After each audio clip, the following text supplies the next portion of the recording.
Thank you very much for joining us for the last session in a series of week-long events entitled the Black Ladder Series. It's been fantastic. We've had some very interesting and insightful talks from Monday up until today. This afternoon, we're joined by Dr. Aziza Sesay, and she's going to be talking about cholesterol in particular, how it affects the Black community. And also on a wider note, she'll be giving us a few tips on working from home. So that's it from me, and I'm going to hand over to Dr. Sesay now. Thank you. Okay. Thank you so much, Jessica. And thank you to all of you who've tuned in and who are here to prioritize your health. I'm so excited to give this talk.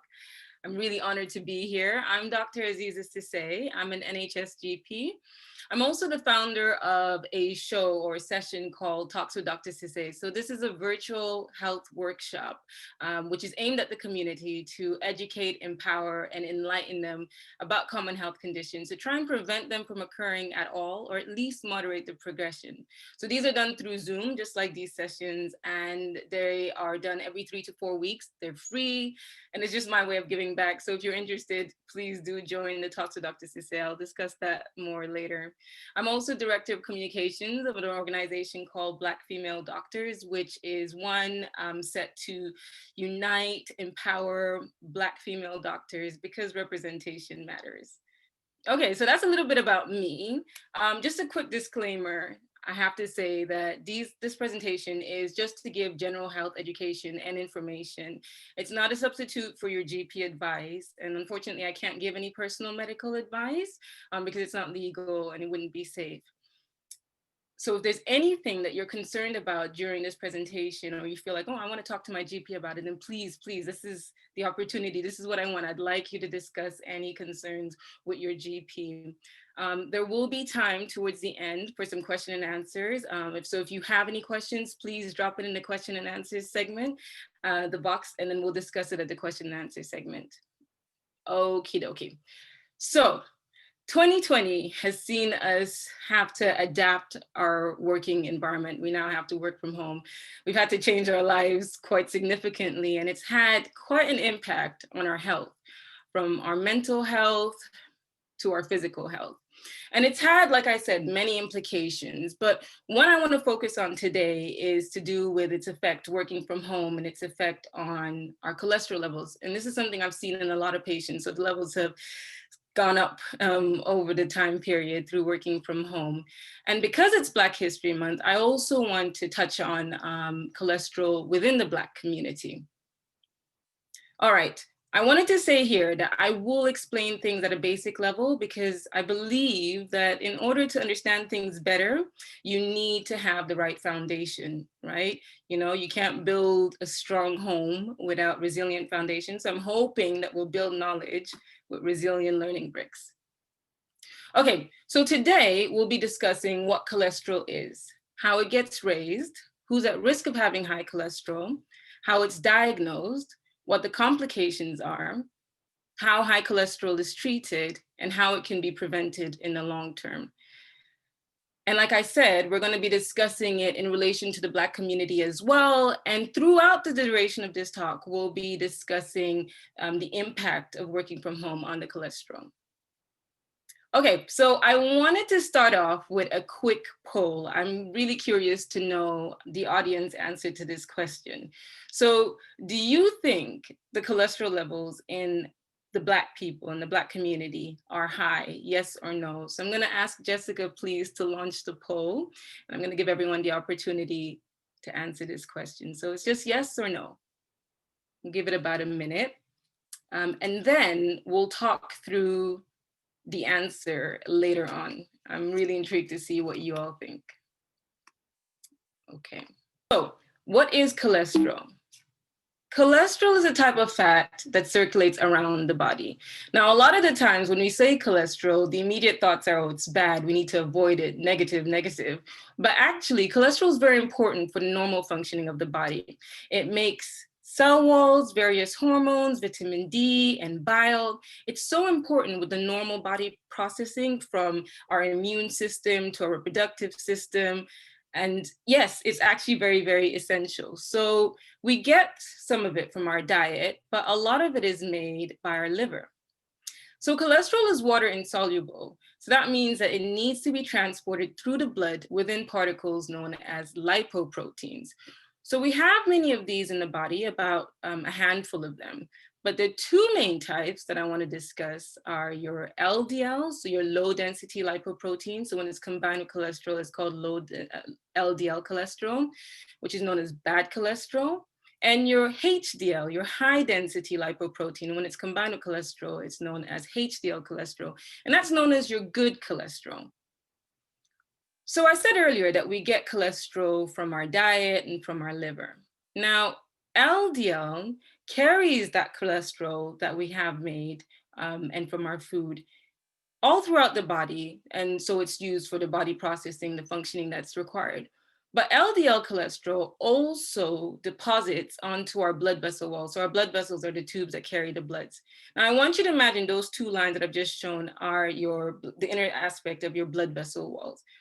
So the LDL cholesterol carries the cholesterol to the blood vessel walls and deposits them there. And when it does this over time, it builds, causing narrowing. And if it's really bad, it can even cause an obstruction.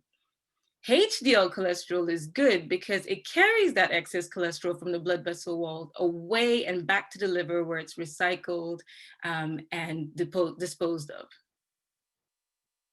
So what are the risk factors of having high cholesterol? Now, when we say risk factors, these are the things that increase our chances of developing certain conditions. So when it comes to risk factors, we divide them into non-modifiable and modifiable. So when we talk about non-modifiable, these are things that we have no control over and we can't change. So that's to do with, for instance, family history. Now, if you have a family history of heart disease or high cholesterol, that increases your risk of developing it yourself, particularly if you have heart disease in your family under the age of 60. And then you may also inherit genes, faulty genes from your parents, which leads to different conditions, one of which is familial hypercholesterolemia. So all that stands for, I know that sounds like quite a mouthful, familial just meaning family. And if we break down hypercholesterolemia, hyper meaning high, cholesterol, emia meaning blood, so high cholesterol in the blood. And it's to do with, as I say, faulty genes, and you process cholesterol in an incorrect manner. And that usually occurs in 1 in 500 people. And then if you have conditions like diabetes, so when you have high blood sugar, it increases your LDL cholesterol levels.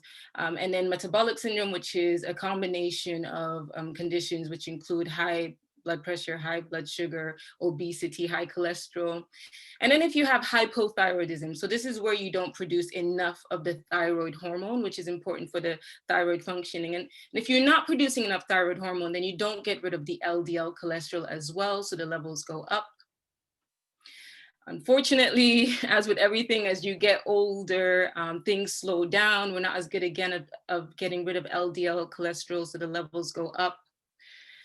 Being a man increases your risk as well, especially over the age of 45. And this is because women produce a hormone known as estrogen, which is quite protective because it increases our HDL cholesterol. So that was the good cholesterol I told you about. And this is the case until women reach menopause and they no longer produce this hormone. So women over the age of usually 50 going through menopause no longer produce the estrogen, and so they're at increased risk. And eventually their risk supersedes the man because they're not producing the estrogen anymore. And then ethnicity. So usually South Asians are known to have quite high cholesterol, and you can't do anything about your ethnicity. So when we talk about modifiable risk, so we can link in working from home here. So these are things that we can do, we can change to improve our cholesterol levels. One of the risk factors is obesity. Now, if we think about working from home, a lot of people have gained quite a lot of weight. We've been overindulging, we've been eating a lot. We don't have that unintentional exercise of having to go to work, to and from work, and walking around work. And obesity is known to reduce our HDL cholesterol levels. So it reduces the good cholesterol levels. Also, if you have a diet that's high in saturated fats, so saturated fats are the fats that you find in your meat, the cakes, your takeaway, all these unhealthy snacks. And what they do is they increase your LDL cholesterol levels. And again, like I say, working from home, we've been overindulging and eating a little bit more than we would have done, takeaways and all that. Alcohol intake has an effect. So if you're drinking a lot of alcohol, you'll gain weight. If you gain weight, we know that increases the cholesterol levels. So again, with working from home, quite a few people have admitted to being more stressed, more anxious, and they're drinking more as a coping strategy or even a relaxation measure, particularly when the children weren't going to school. So that has an effect on cholesterol levels. Smoking also has an effect on cholesterol levels. So this again reduces our HDL cholesterol. And with the anxiety and stress, more people are smoking again. And then physical inactivity. So we're working from home, we're sitting at our desks more, we're not doing as much exercise. And a survey that was recently done where they asked 1,000 people, 50% of them admitted to not exercising as much during this period. And exercise is great because it helps you to lose weight. And also it actually helps to boost your HDL cholesterol levels. So if you're not as active, your cholesterol levels will go up.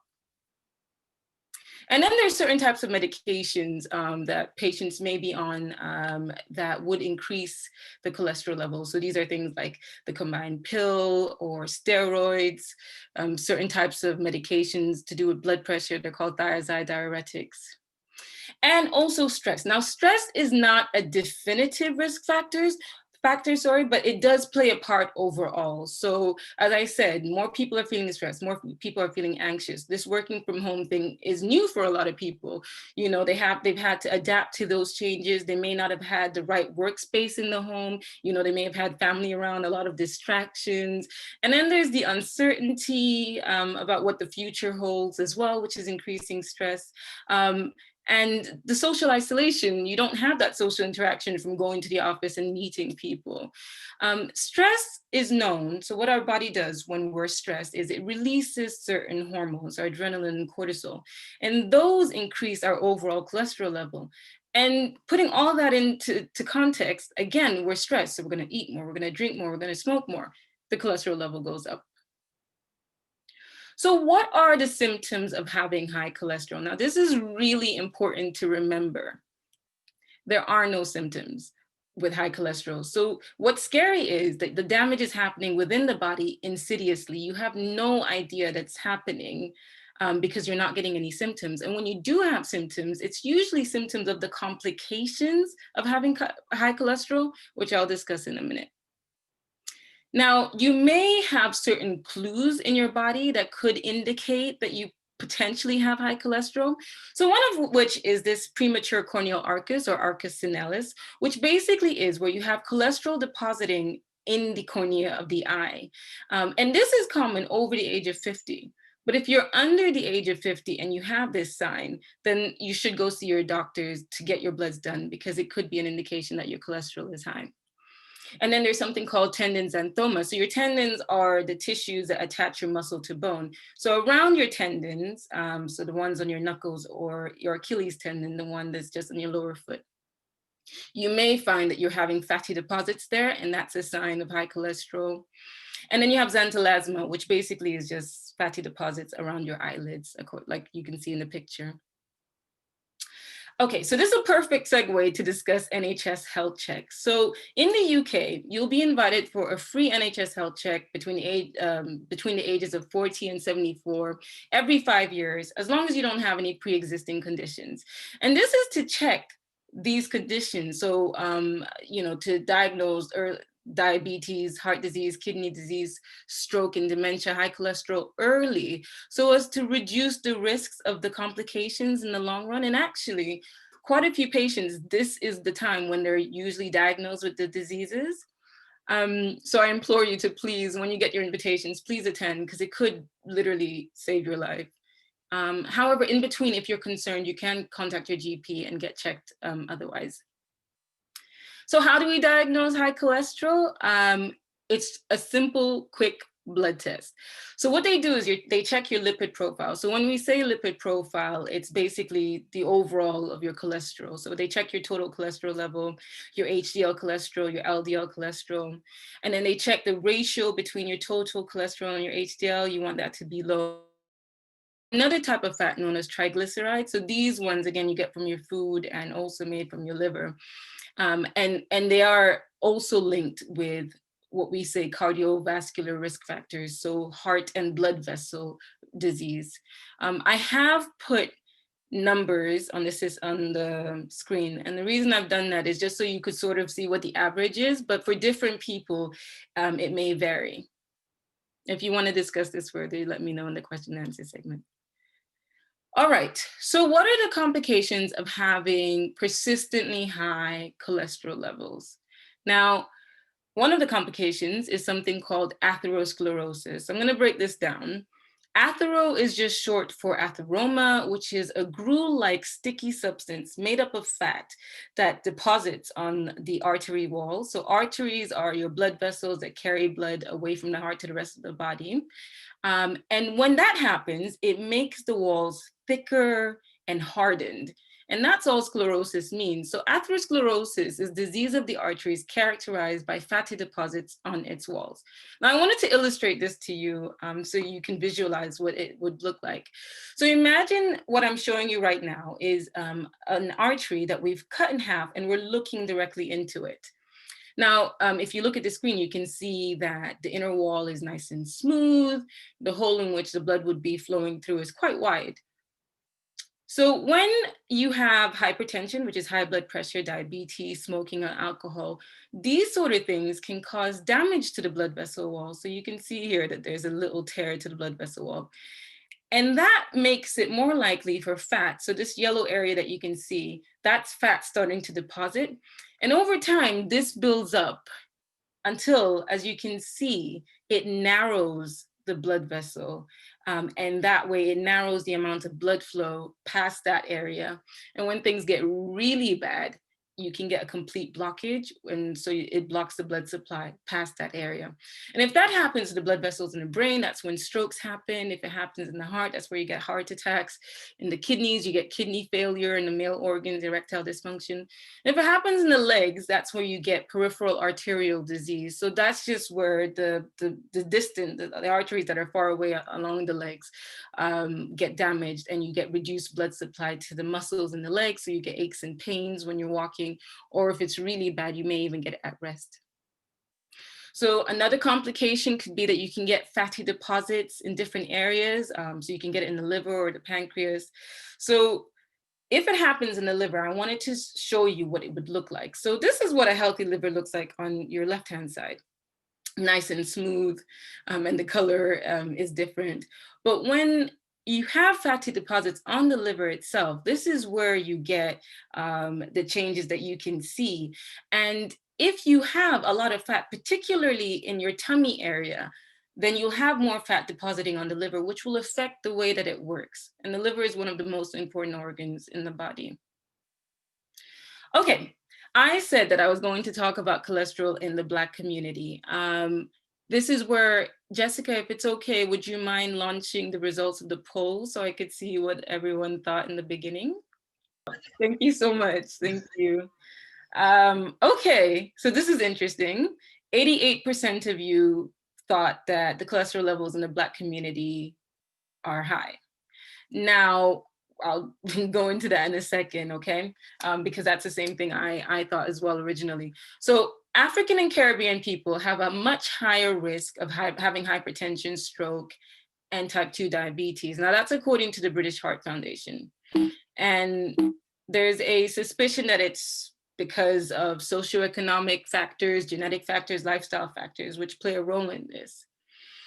Ironically, Black people often have a healthier lipid profile, healthier cholesterol levels compared to other ethnicities. So this really surprised me because, you know, we're at high risk of getting cardiovascular disease, so blood vessel and heart disease, yet our cholesterol levels are a bit healthier. So could it be because, you know, with the hypertension, high blood pressure and diabetes, we already know that they affect the blood vessel walls, causing narrowing, which then leads to the complications. And a recent fact figure document on gov.uk found that Black adults were most likely of all ethnic groups to be overweight and obese. Could that factor into the reason why we're at a higher risk of cardiovascular disease? And then there are other factors, so job stressors. According to the Trades Union Congress, Black people are more likely to be in insecure jobs. And also another article that I read, they've stated that minority ethnics have to apply 80% more times for the same job as their white counterparts to get that job. So that's stressful. And we know about stress and the links with other conditions, other health conditions. And then there are health inequalities. So access to care tends to be poor, and language and cultural barriers. And then there are health behaviors and beliefs. Now, another article by the International Journal of Equity and Health, they found that Black Africans were one of the main groups that were less likely to attend the NHS health check. So if you're not attending the NHS health check, you're less likely to reduce your risk of developing complications because you don't know that whether or not you have the conditions. And it could also be to do with the fact that they may not have had the time. They may not have been able to afford to take time off to attend those NHS health checks. And then there are eating habits, which I'll talk about later on. So there are loads of different factors. And then I wonder, with regards to Black people having healthier cholesterol levels, could it be that we may need to adjust what's normal for the Black community? I guess what it all boils down to, and what I was trying to emphasize, is that we need to have more research done on Black individuals, specifically in the Black community, when it comes to cholesterol and its effects, the risks and the complications, and also factoring in the environmental factors. And when I say Black people, I mean specific to Black people and not in the context of being grouped as BAME, because again, different ethnicities will have genetic elements that could factor in cultural elements. So yeah, specific research needs to be done on each ethnicity individually so that we can get more understanding and have more accurate results. Saying that, keeping with that, I mentioned earlier that the recent fact figure document stated that most Black people were classed as overweight or obese. Now, what they use, the tool they use to measure obesity is body mass index. So that's where they check your height over your weight. I beg your pardon, your weight over your height. So that has been found to be inaccurate in Black people. So where they're sometimes classed as obese, they're not necessarily. So there was a recent BBC article that discussed that we need to do more research, again, in the Black community when it comes to those sort of things. This is all food for thought. Okay, so a quick timeout. I hope that you're all finding this useful so far. And I just thought it would be worth doing another quick poll because I'm interested to know, since, and I'll ask Jessica if you don't mind launching this poll again. Yes, Thank you. So the question is, since working from home, would you say that you've been able to do at least 30 minutes of exercise 5 days a week? So we'll give you time to respond to this, and then we will discuss the results in a minute. I wanted to say here that yes, I have taken time to speak about cholesterol at length. And the reason I've done this is because I truly believe that if you understand the processes behind everything, then you're more likely to listen or adhere and follow the recommendations because you understand the logic behind it, right? I hope. All right, so let's talk about the most exciting part, and I'm sure this is what you've been waiting for. Let's talk about how we manage high cholesterol, and we'll talk about it in the context of working from home. So the two most important factors are to do with your diet and exercise. You need to improve your lifestyle, because if you make a heavy improvement and manage your lifestyle through diet and exercise, then that in itself can help to control your cholesterol. And then medications are there as an adjunct. So they're used as an addition to help to lower your cholesterol. So regardless of whether you're put on medication or not, you need to ensure that your lifestyle is healthy. Okay, and that's why I've put it in bold. Now, before you're offered medication, your GP will usually calculate what's known as your 10-year cardiovascular risk. So this is the percentage chance of developing cardiovascular disease within the next 10 years. So they factor in your lifestyle, whether you smoke a lot, you drink a lot of alcohol, you're obese. They'll factor in your age, and they'll also factor in your ethnicity and your family history as well.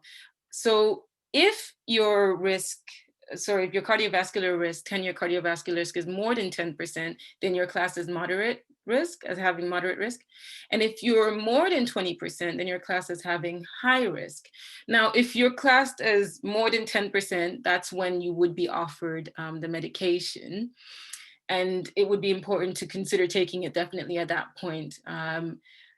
I do want to say here that they wouldn't do this calculation if you already have cardiovascular disease. So if you've already had a stroke or a heart attack before, or if you suffer with diabetes.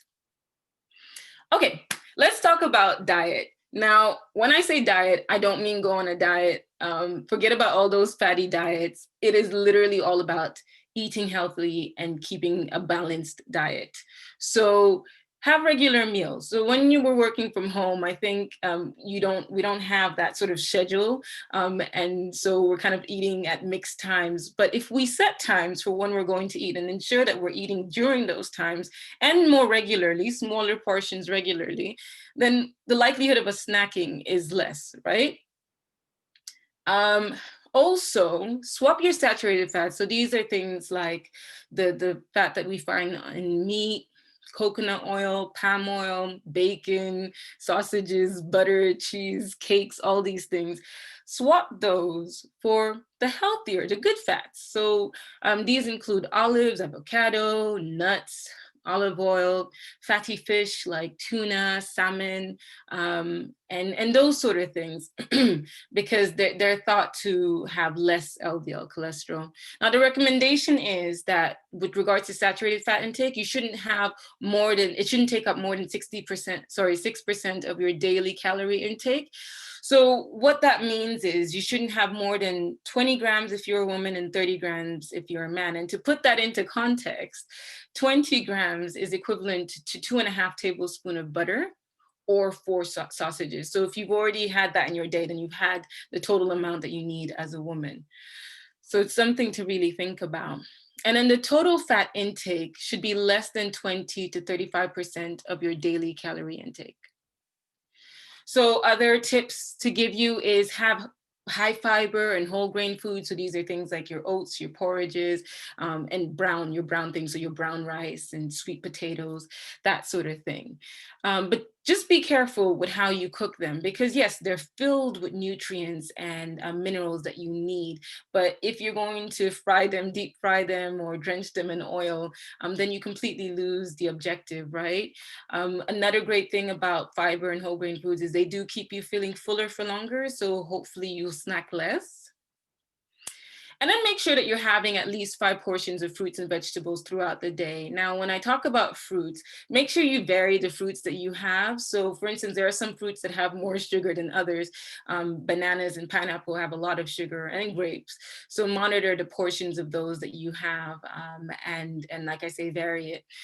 So what's good about fruits and vegetables is that they naturally have a compound known as plant sterol. So this is a chemical that helps your body to sort of not absorb that much cholesterol. And we also have these included in dairy products, so your yogurts and some of your spreads.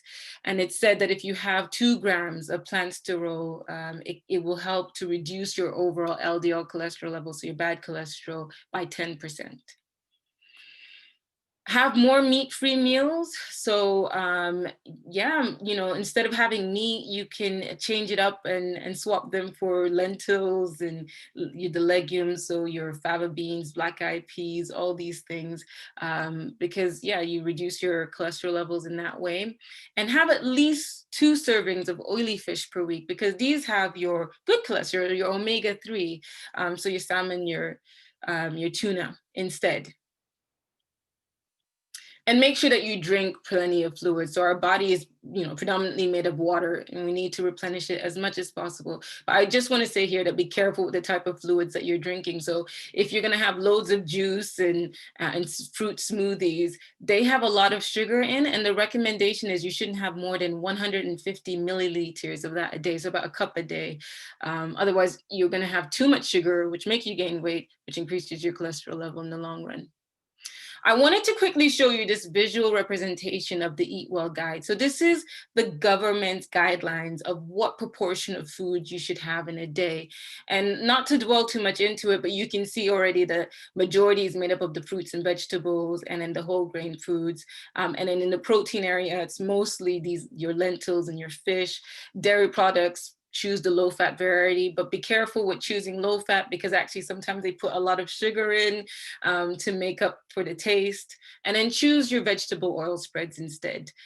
You can see here that they didn't include any of these snacks onto the plate, but we're being realistic. We're human. We're probably going to snack. The advice is have it as less frequently as possible or infrequently as possible, and a small portion at a time.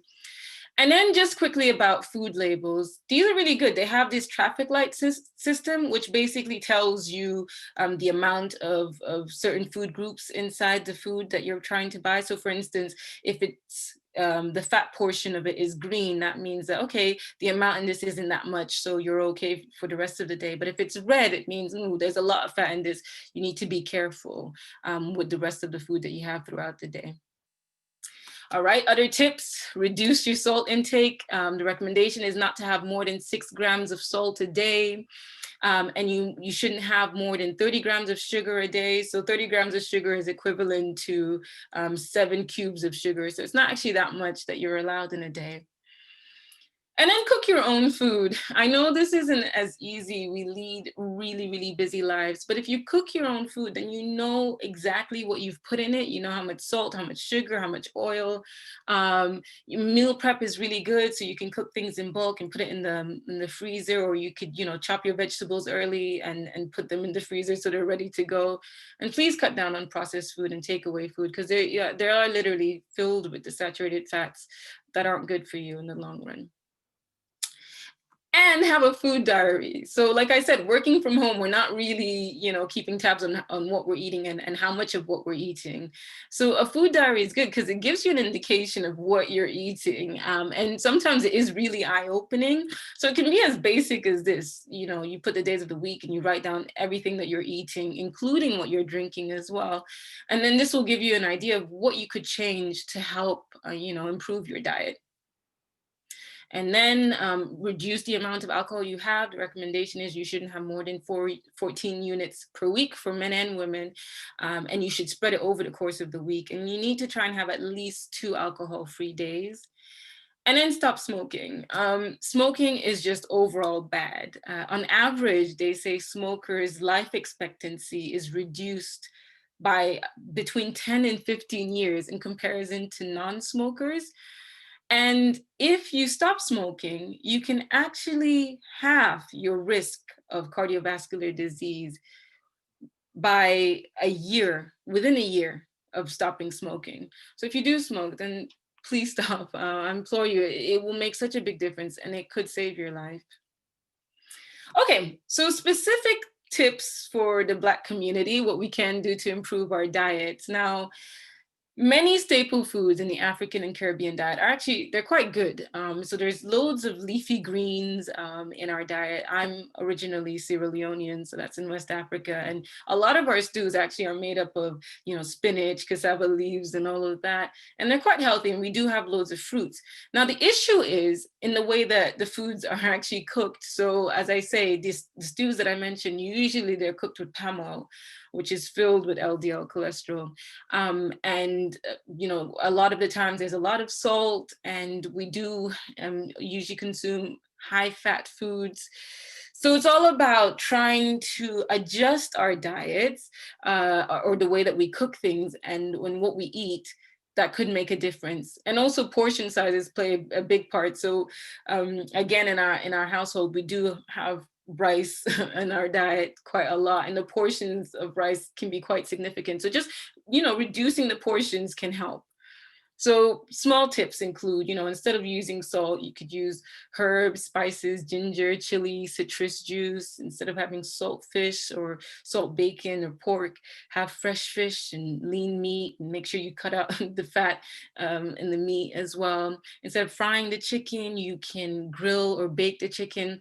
Remember to remove the skin of the chicken, because again, that's filled with fat.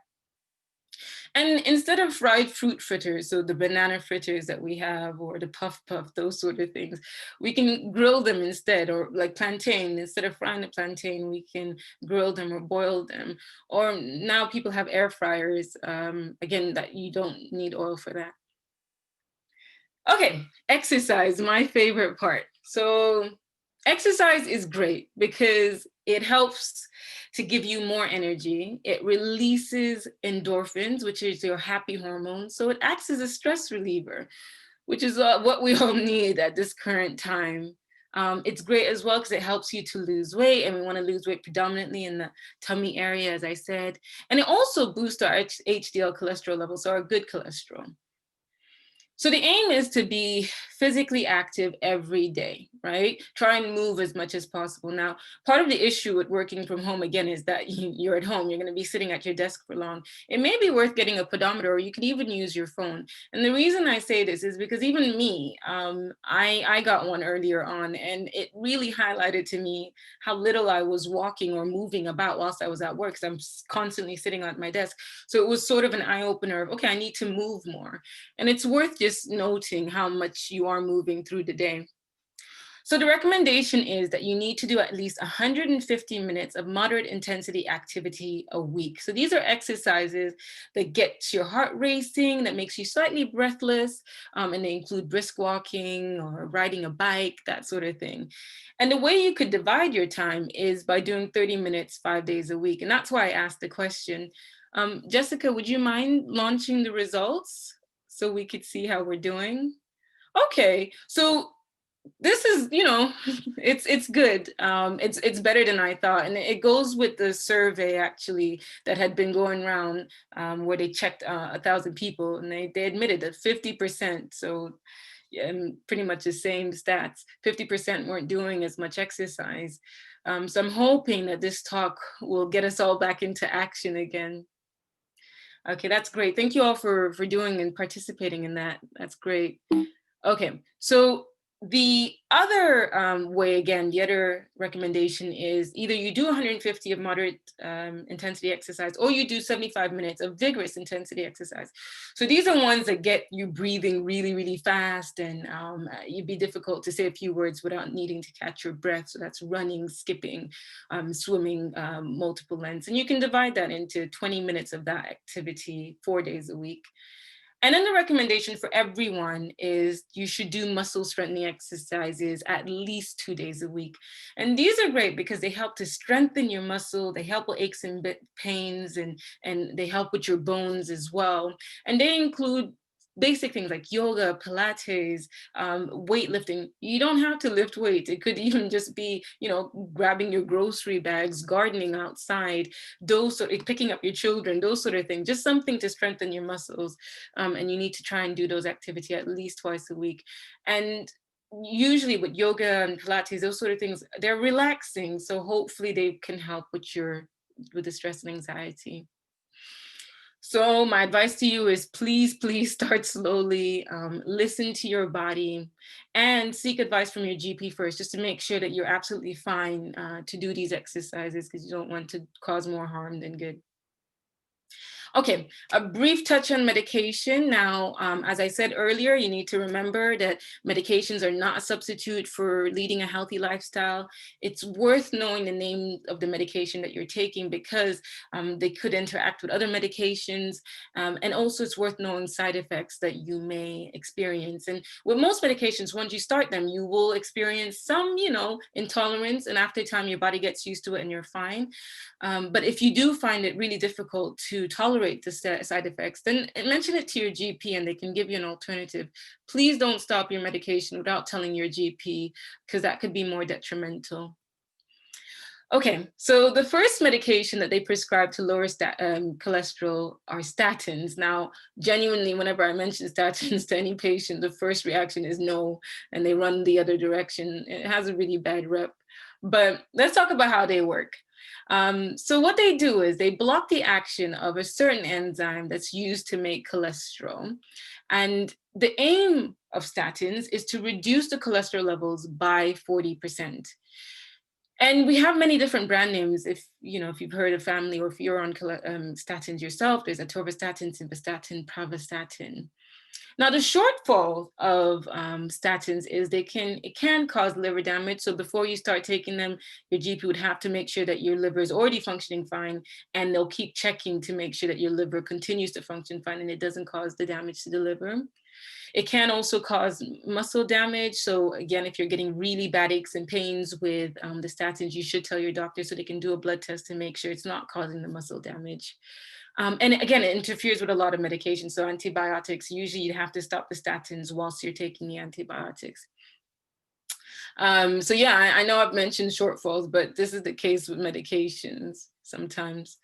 And here's a list of other medications that you may be offered if you can't tolerate statins, or if they wanted to give you to help to improve your cholesterol levels further. I don't want to go into too much depth, otherwise we'll be here all day, but there is a new drug that's being trialed at the moment. It's called inclisiran, and how it works is you're injected every 6 months, and the aim is to reduce cholesterol. And they're hoping that if you don't need to take tablets every single day, you'll remember at least to get the injections. And if they work, it would be amazing. Okay, how do we prevent getting high cholesterol, and how do we reduce the risk of complications? I hope that I've already discussed this, but just to reiterate, lifestyle measures, again, diet, exercise, making sure that you don't smoke and minimizing the amount of alcohol that you drink, attending your screening and regular health checks, because again, they could be the difference that you need. Take your prescribed medications as advised, and gaining more health awareness. So I applaud all of you who've joined us today, because yes, you are taking control of your health and you're prioritizing it as well. Okay, the take-home message today basically is, with everything in life, moderation is key. A healthy, balanced lifestyle is paramount. And I think I've highlighted that conditions and risks are all interlinked. So for instance, hypertension, diabetes, and high cholesterol, they all are interlinked and they all have knock-on effects. And like I said, you can take control of your health and make a difference. Just continue what you're doing. Thank you so much for listening in. I really, really hope that you found the talk useful, and yeah, you implement some of the advice I've given. Thank you so much, Dr. Aziza. That was brilliant. I've definitely learned a lot. And I'm really glad to hear that carrying your children counts as weightlifting. So I've basically done my weightlifting for today. We've got some questions in the Q&A box. I don't know if you can see them, or would you prefer me to read them out to you? I can see them. Okay. Okay, so why do a lot of health issues happen more in our community, Black people, and what's the science behind this? Again, brilliant question. Thank you so much for asking it. This is where I'm saying that we need more research, because we don't actually know. I mean, when I read the article about cholesterol being higher in the being healthier in the Black community, even within that paper, they wrote that we need to get more research and we need to understand why we have higher risk. But some aspects could be to do with our lifestyle and some of what we eat. So for instance, hypertension is really, really high in the Black we have in our diet and what we're eating as well. So yeah, if we can try and sort of raise awareness about the fact that some of what we're eating is unhealthy, and try and change things. You don't need to change the diet completely, but just adjust and swap and change to healthier options. That could make a difference. And again, like I said, the statistic is a lot of Black Africans specifically don't attend their health checks. So there's that mentality of, I'm well, why do I need to attend?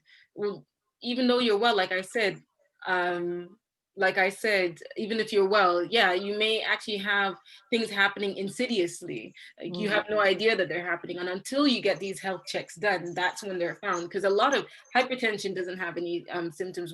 Most people don't have any symptoms with high blood pressure.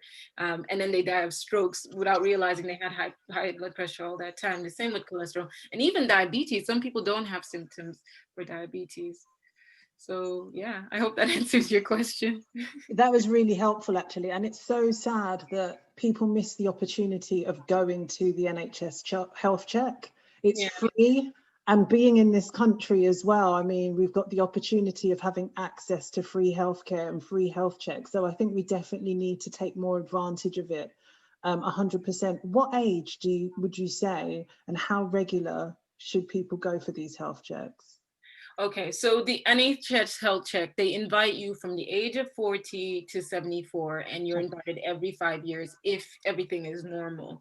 So that would be the recommendation. If you're 40, go get checked. I mean, I know most workplaces have their health checks facilities available as well.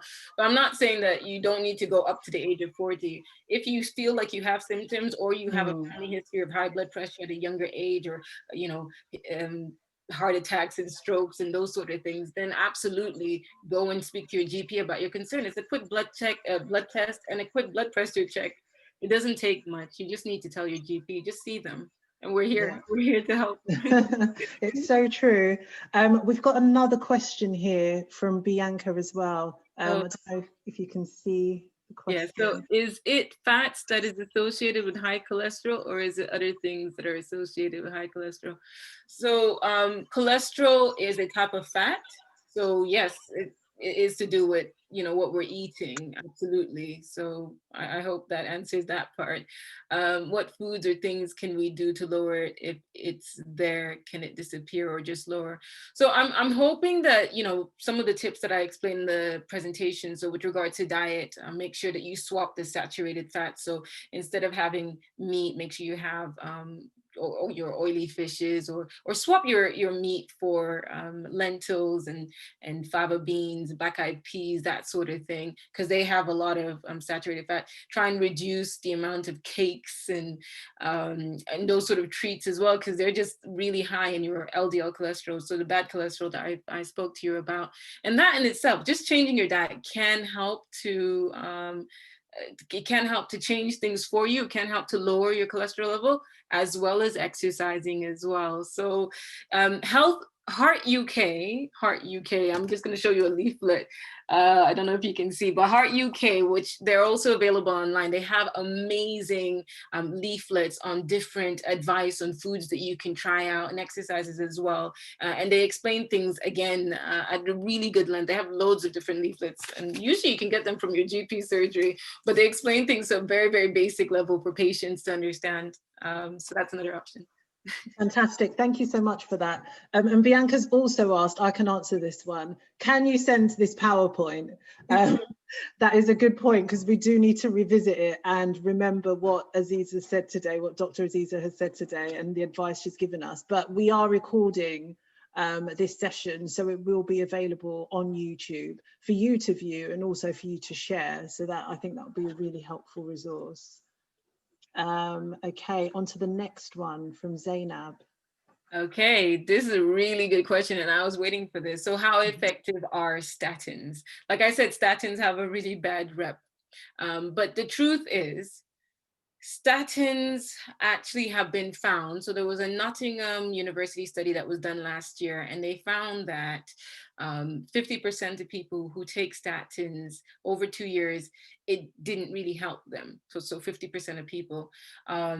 However, for the other 50%, it made a massive difference in lowering their cholesterol levels to the recommended amount, or by the recommended amount.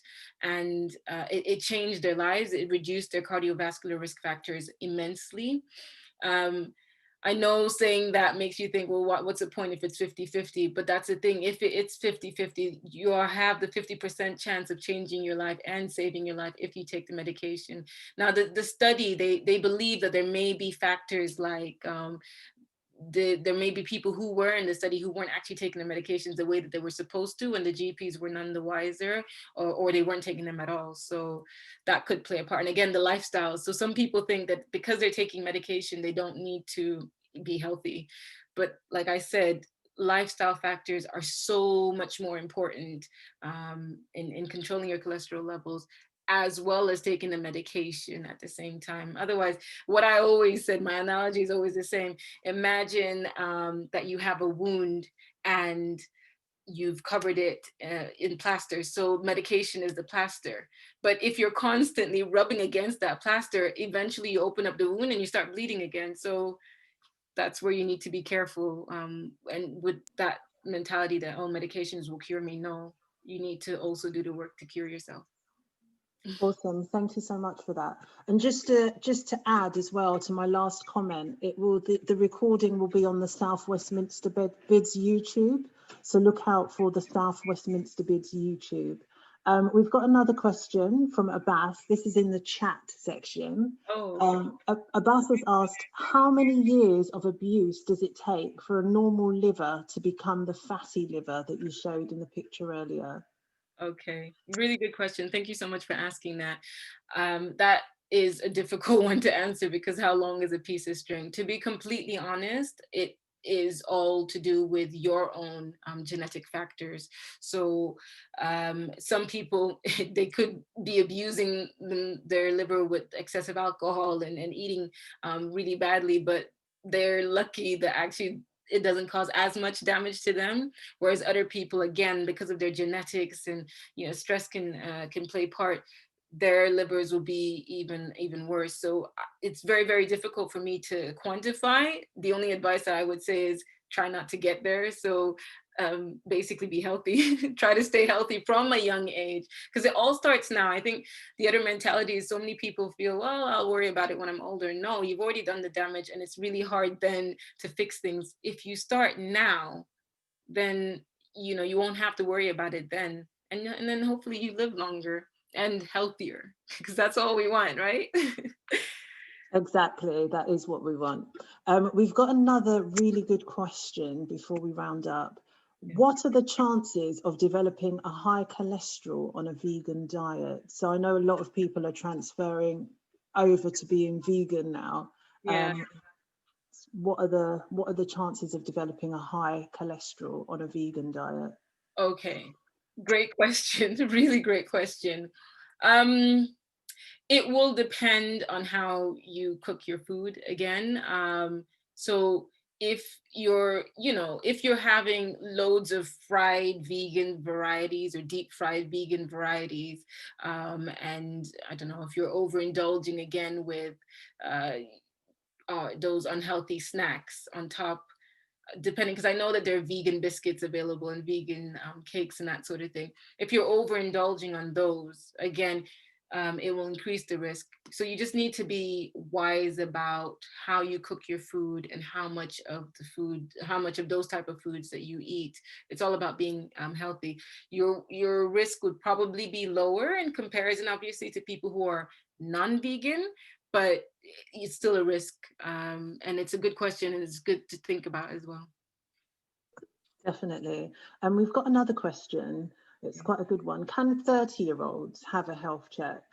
A lot of GPs say if you don't have problems, they won't see you. So it really does depend on, it depends, I'm not gonna lie, it does depend on the GP and how they practice. And it also depends on what you say to them. So for instance, if you said to me, can I get a health check? I will ask you why. What is it that you're concerned about? Do you have any symptoms? Do you have a family history? Is there anything in particular that you're worried about? And usually they would say, oh, my mom has high blood pressure, and my father had diabetes, and my uncle died of a stroke. And, those are enough for me to say, yeah, that's fine. But even if there are none of those those reasons necessarily, I would probably still do those checks, because there is, nobody knows your body more than you. So there has to be an underlying reason why you're asking for it. And if it means that you get peace of mind and at least reassurance that everything is normal once we've done it that one time, and then we hopefully wouldn't need to do it for another 5 years, unless you get other symptoms happening in between, then I don't see why not. Again, it depends on the GP surgery, but usually if everything is working in order and you don't have any symptoms and you don't have any family history, and you're healthy, then it's not necessary. Fantastic, thank you. And it's great that so many questions and comments are coming through. It's nice to have an interactive audience. Yeah. There's a comment here that I want to read out because it's quite nice. It's come from Amaya, and they've said, thank you, Dr. Aziza, a well-presented talk. I didn't know that I would learn something new at this age, so it goes to show we're always learning. And one of the problems with Black men is denial. Even as a doctor, it took my blood pressure to be at a critical level before I sought medical help. And that was, sorry, that was from Dr. Idris. Oh, bless. Okay. Yeah. Oh.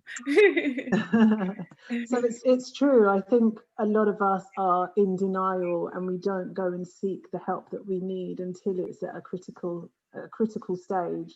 Yeah. And I think it's quite important that we don't let it get to that stage. Yeah, and I really, really hope that this talk motivates and inspires you to think about those things and look into it, because yeah, it can happen at any stage. Yeah. Thank you so much for that really sweet comment. I really appreciate it. Thank you, Dr. Idris. And one more, I think 2 more questions. We've got time for 2 more questions before we close. One was, how much green smoothies should we have? So you mentioned about smoothies with a lot of high sugar level, high sugar content. What about the green smoothies? So green ones should be fine, because again, if we're thinking about them being more vegetables, then they should be fine. They should be healthier. You don't have as much sugar. Yes, what I was focusing mostly on was to do with fruit smoothies, because you don't realize how much sugar is in the fruit. And quite a few people make their smoothies and they're quite big, and they're just basically filled with loads of natural sugar, but still sugar. So yeah, I wouldn't necessarily, I don't know the exact quantity of green smoothies that you should stick to, but I don't think there's any harm in having a cup a day of green smoothie. Perfect, thank you. And lastly, what water should we have? Should we have alkaline water or mineral water or spring water? Okay, so my understanding is you want to have water that is that is closest to neutral as possible. So you want the pH to be, nearer to 7.0. That's my understanding, but to the specifics, I'd need to look into that if I'm completely honest. But yeah, they usually say you want it to be as neutral as possible. Perfect, thank you. And unfortunately, that's all we've got time for this afternoon. But thank you so much, attendees, for tuning in. And thanks again, Dr. Aziza, for the nuggets that you've given us today. We've got lots to think about, lots to go away and start doing and implementing into our everyday life. So thank you. Like I mentioned, this has been recorded, so you can watch it back and share it with your friends, share it with your wider network. You'll find it on the South Westminster BIDs YouTube page. Dr. Aziza, if we want to hear more from you, where can we find you? Okay, so just like this talk that I just did, I do these sort of health talks every 3 to 4 weeks for free through Zoom in a similar way, but they're usually shorter than this. They're over 45 minutes, 20 to 25 minutes is the discussion, so me presenting, and then the rest is question and answer. So if you go on my Instagram page, Talks with Dr. Sesay, or if you go on to, I have a website, talkswithdrsesay.com. And then, I also do YouTube animation videos. And in fact, hopefully when we send an email to the attendees, we can send them the clip of the animation video to do with cholesterol. It will just give you a taster overview of everything I've just said in 2 minutes. And I do that a lot with different health conditions. So yeah, Talks with Dr. Sesay, tell your friends and family. On Instagram you can find, and like I said, it's free, and it's me giving back to the community, because if it saves one life, then I reached my goal, and that's all I want, really. That's all I want to achieve. Thank you so much, and thank you for the work that you're doing to save lives and share information with the community. It's much appreciated. Thank you.